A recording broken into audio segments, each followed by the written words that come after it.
iPhone SE 2. What is this all about? All that will be explained in this video. So, the iPhone SE 2 has been heavily leaked and rumoured by Mark Gurman, Benny Geskin, all the reputable leakers.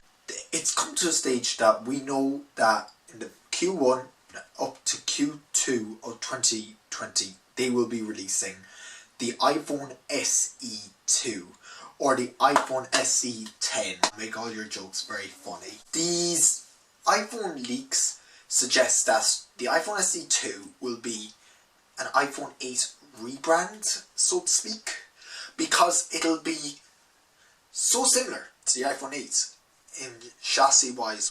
Now, what I mean by that is it's going to have the same body as the iPhone 8 and the same screen, possibly better camera, maybe the single lens camera, just a single camera from maybe the 11, or maybe a dual lens camera system, but they might not be able to fit all that into one system. It's going to have the same 16:9 aspect ratio as the iPhone 8 did, so no bezel-less display. It's going to have all the nifty tricks of the A13 processor, so that could mean potential dark mode on the iPhone SE 2, which would be incredible.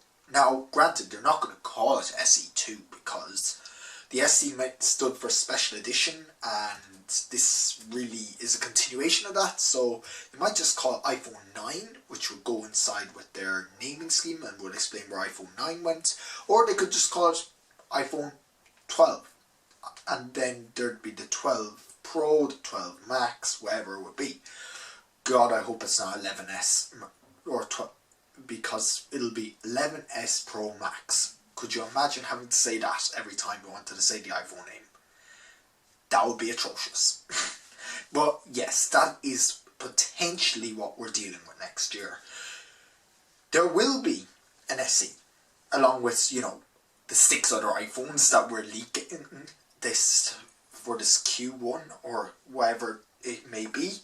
There's talk of there being a dual iPhone release cycle like the Galaxies have, which have a few disadvantages, a few advantages, but overall what I'm saying is there is big changes happening this next year to the iPhone lineup, and no, it would not get an iPhone 10 style screen, with bezel-less.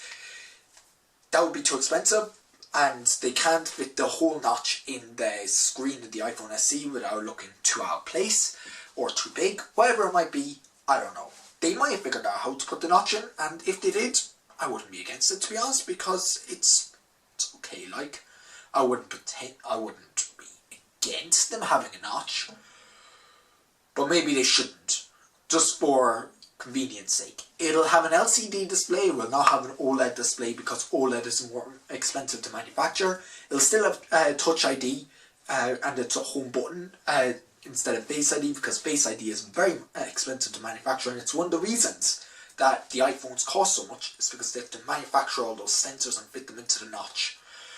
And yeah, it could potentially have front-facing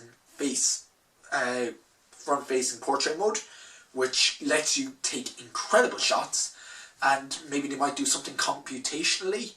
If they're going to do portrait mode on the iPhone SE 2, they could do that with a single lens system, because they did that with the iPhone XR. Now granted, you couldn't do anything other than people, but there isn't much else that you take portrait mode shots of, apart from people and yourself. Now, one thing I would love to see in my ideal world is potentially, if they kept a fingerprint sensor, which they're open to, and it's a less expensive phone, older technology, so it's cheaper to manufacture, put Face ID in there. Make it a bit more expensive, possibly. This iPhone SE is set to go from €400 to €500, and that's the pricing we expect. If it goes like that, there will be really good reasons to upgrade. Although if it's more expensive and they're still saying the 10R, I think I'd recommend the 10R over the SE, unless you want the new CPU, which isn't much of an upgrade in terms of what that will be capable of, and compared to the tenor.